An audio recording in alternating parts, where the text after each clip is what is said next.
Hi, Sandra here. Welcome to Create in Spain. I wanted to show you a couple of cards that I've made, which are similar but not quite the same. This first one here is actually a slider card. These little faces will slide up and down this little squiggly little snake line, and it's just a bit of fun. Now, all I've done with this is created a file for the rectangular front and cut out my little snake in it. Now, I design in Shortcuts a lot, so that's how I've done it, but you could use any software that you normally use for your cutting machines, or if you have metal dies to do the same thing, obviously you can use those. But I don't use metal dies, I use my cutting machine. So I cut this from watercolour cardstock, and I had previously painted it with my airbrush anyway, so it's got slight variance in colour, which is quite nice. I've edged it with a gold metallic pen, and I've just drawn little smiley faces and put a few dots on just as a bit of fun, and then just a little bit of bling there. So that's one version. Now I forgot to mention that the piece behind here that came out has actually been stuck down onto the front of the card, so it's got the same colour backing to it. This one I've done in the same way regards cutting out the wiggly line, and you can see that it has the backing card a bit more clearly on this one. Now, these don't actually move, but what would be fun is if you put them on little springs and they could be all bouncy. But it's done in a very similar way. Now, the thing that I wanted to show you is the depth of these. They are really quite deep, and they're quite sturdy cards because of it. And what I've done on these is I have used something which is normally found in the DIY section of a store. And it is this. It's very cheap in our Chinese shops. You can see 90 cents. But it's window sealant, designed to keep drafts out of your windows. And it's basically just a thick foam, which is self-adhesive, but only on one side. So you have the peel-off bit on one side, and it's sticky, and the other side isn't. Well, that's not a problem because we're crafters, we've got glue. So all I do is I use a silicone glue on this to stick it to whatever I want to stick it onto. And silicone glue does the job very well. It's not a very wet glue, it's highly tacky, it dries fast, and it's great for sticking foam, so that's really quite handy.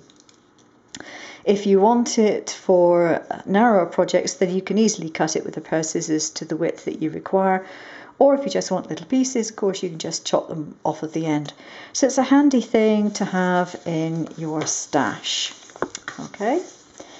Now, another thing that you can do with this stuff is you can cut it into little holes, like so. And, oh, I've gone and lost the one. No, I haven't. Found the one that I cut out of here. And as you can see, it's quite chunky. Now, with these, what I actually did was I used a bead in order to join the two circles together, because obviously you've got a circle on the inside, a circle on the outside. And I used a bead, and that's not the easiest of things to do because they're rounded and yeah, they're just not that easy to stick down because they're solid surfaces. But if I'd have realised this beforehand, I'd have cut them out of that because that is also just the right size for my design. And all I used to cut this out was one of these things. I didn't actually think it would go through this thickness of foam, but it does. You just have to pull back the metal springy bit, and then you can put it wherever it is that you want to take it out. Good punch. And open it up, and it is there. There we go. There's my little bit. And that would save me a fortune on buying special little bits to do stuff like that.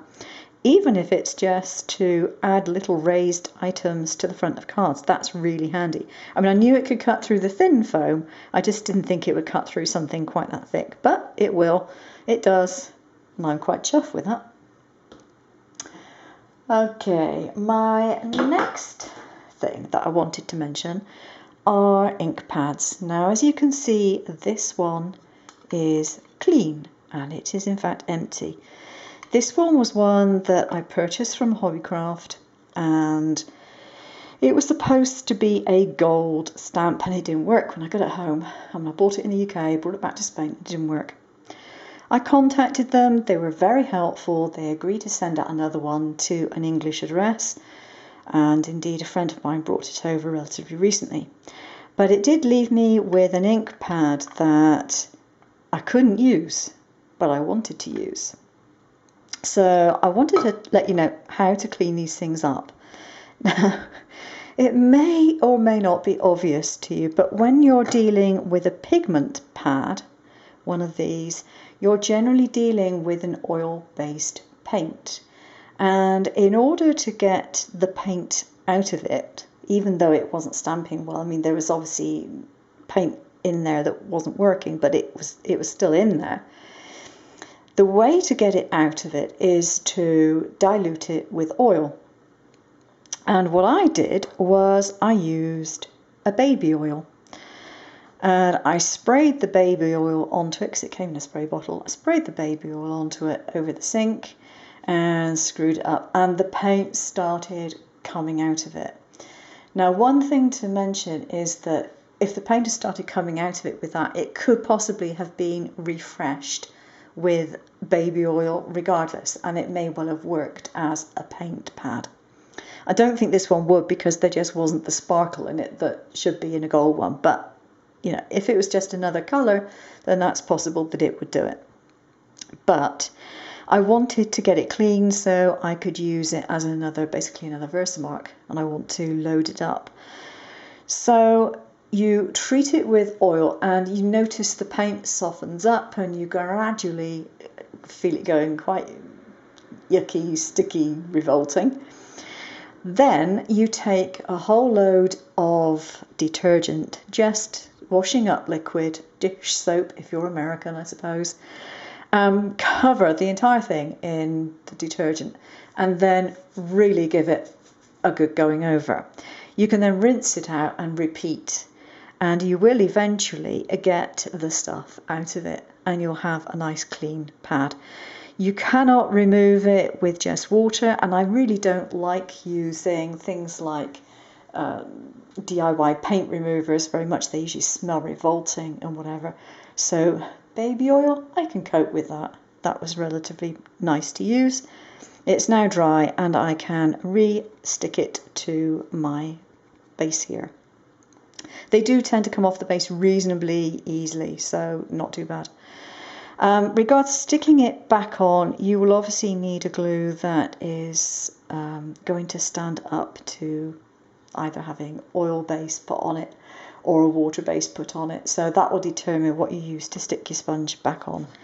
But basically, I would have been charged something like £5 or £6 for an empty one of these if I was to buy one, and I've got it free because it was surplus to requirements. Right, my last tip for today is this stuff. It isn't, well, I don't buy plasticine these days. This one is a Spanish brand, and it's kind of like a modelling, it's like a plasticine, I suppose, but it's softer than I remember plasticine being. But anyway, it's a mouldable substance that doesn't dry out, and you can leave this in the air and it's fine. And what I use this for largely is keeping things in place when I want them. So you can stick it down on your mat.